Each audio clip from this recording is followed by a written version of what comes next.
Flow Cologne. Ang mas maganang pagsalubong sa inyong umaga ay hatid ng unang hirit at Select Toyo.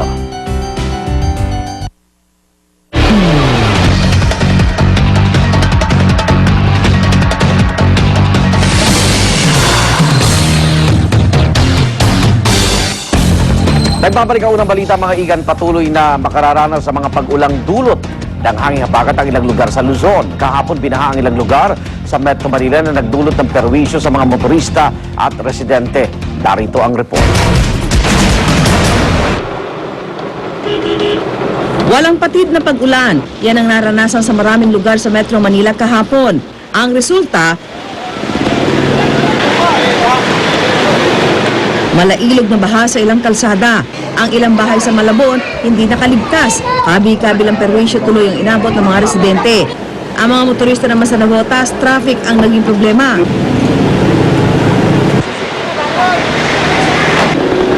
Pahirapan tuloy ang mga pasahero sa pagsakay. Ang iba tuluyan na lamang sinugod ang baha. Mula Agater hanggang abot dibdib na tubig naman ang bumulaga sa mga taga Valenzuela. Ang ilang bata parang nag-enjoy at ginawang swimming pool ang binahang kalsada. Tinututukan naman ng Pag-asa ang posibleng pag-apaw ng Lamesa Dam sa Quezon City.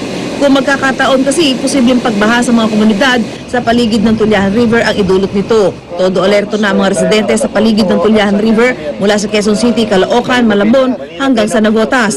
Ayon sa Pag-asa, ang pag-ulan ay dahil sa hanging habagat. Partikular na apektado ang Hilaga at Gitnang Luzon, kabilang na ang Metro Manila.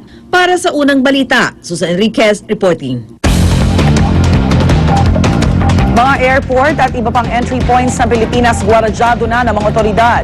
Ito ay para makatiyak na hindi makakapasok sa bansa ang bagong strain ng bird flu virus na natuklasan sa China at Vietnam. Narito ang report ni John Consulta.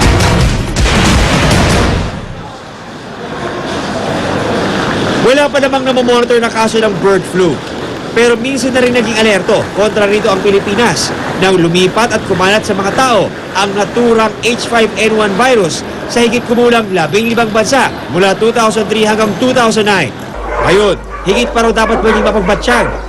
Nadiskubre kasi sa China at Vietnam ng Food and Agriculture Organization ng United Nations ang bagong strain ng virus na nagdudulot ng bird flu. Hindi raw ito kayang kontrahin ng mga dati nang na-develop na bakuna. Nag-mutate, so nag-iba ng presentation, nag-iba ng profile, meaning yung characteristic niya, nag-iba din ng lakas, maaring maging mas virulent yung virus, mas pangit ang presentation. Nakalatag pa rin naman daw ang paghahanda ng DOH kontra sa bird flu virus, kabilang ang pag-monitor sa mga airport at iba pang entry points sa bansa. Isi-secure natin yung ating bansa by restricting the importation of poultry and poultry product from affected countries. Ang mga body heat scanners tulad nito ang siya nagsisilbing first-line defense ng ating bansa laban sa banta ng bird flu virus. Sa oras na makita o ma-detect na mataas ang iyong temperatura, agad kang iimbitahan para makonsulta ng ating mga doktor sa paliparan. Handa na rin daw ang mga pasilidad sa Research Institute for Tropical Medicine o RITM, San Lazaro Hospital, Lung Center at maging mga pasilidad sa Baguio at Cebu.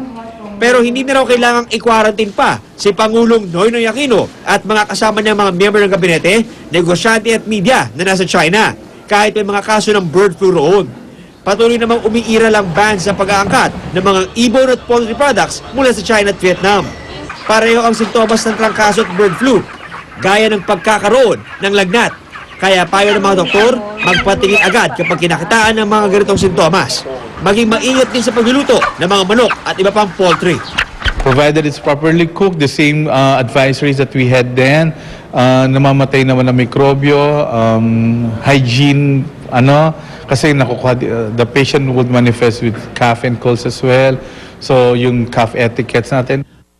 Para sa unang balita, John Consulta reporting.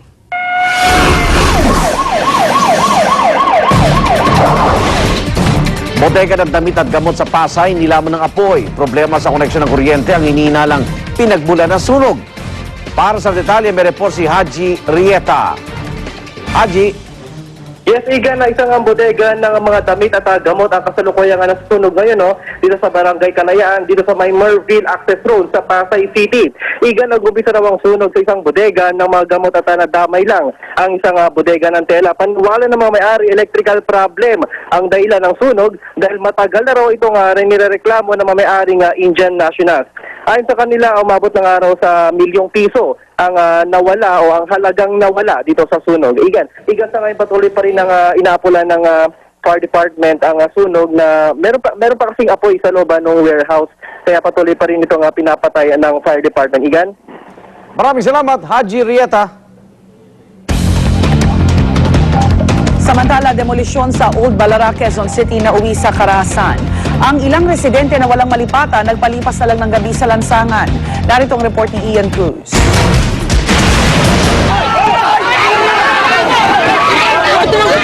Sumiklabang tensyon ang matuloy na ang pinagpalibang demolisyon sa Old Balara sa Quezon City.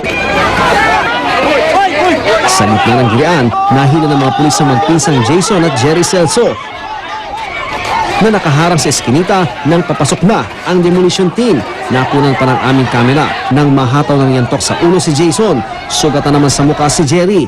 Inaresto sila at 2 pang lalaki dahil sa pagharang umano sa demolition team. Inaharangan lang po namin sila kasi wala pa pong pinapakitang court order na pwede na po sila mag-iba. Bali, nangyari lang po doon, ipit lang po kami. Nung pinsan ko po, hinatak na lang bigla. So, yun po, yung pinsan ko po yung hinila ko po para hindi na masaktan. Sa loob ng 1 hektarya compound, tensyonado rin ang sitwasyon at umulan pa ng mga bato. Sa kabutihang palad, walang tinamaan at kahit bumuhos ang ulan, tuloy ang demolisyon. Bukod sa mga pulis, 200 miyembro ng demolition team ang natasang gumiba ng 350 bahay sa compound. Sa pagkakataong ito, maagang nagpakita ng court order ang sheriff sa mga leader ng mga residente. Nag-motion po kami, tapos wala pa pong sinasagot. Walang notice na binibigay sa amin. Wala pong notice. Humingi na si Mayor dito ng 3 months, pinagbigyan na siya ng Susana Real.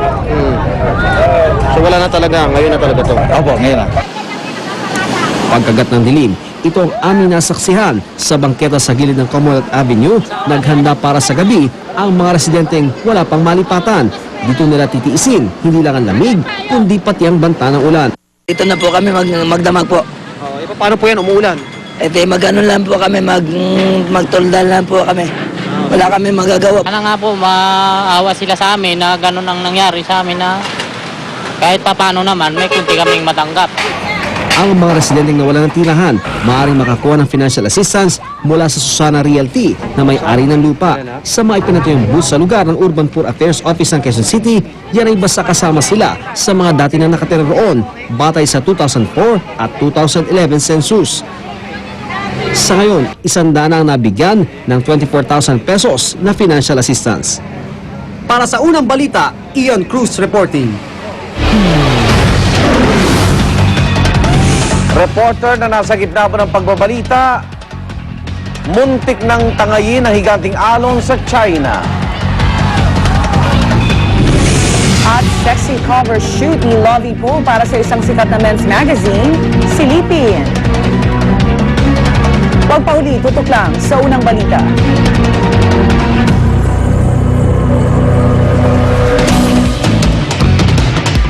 NSO birth certificate? Isang tawag na lang, 737-1111. Walang hassle. Sigurado makakarating. NSO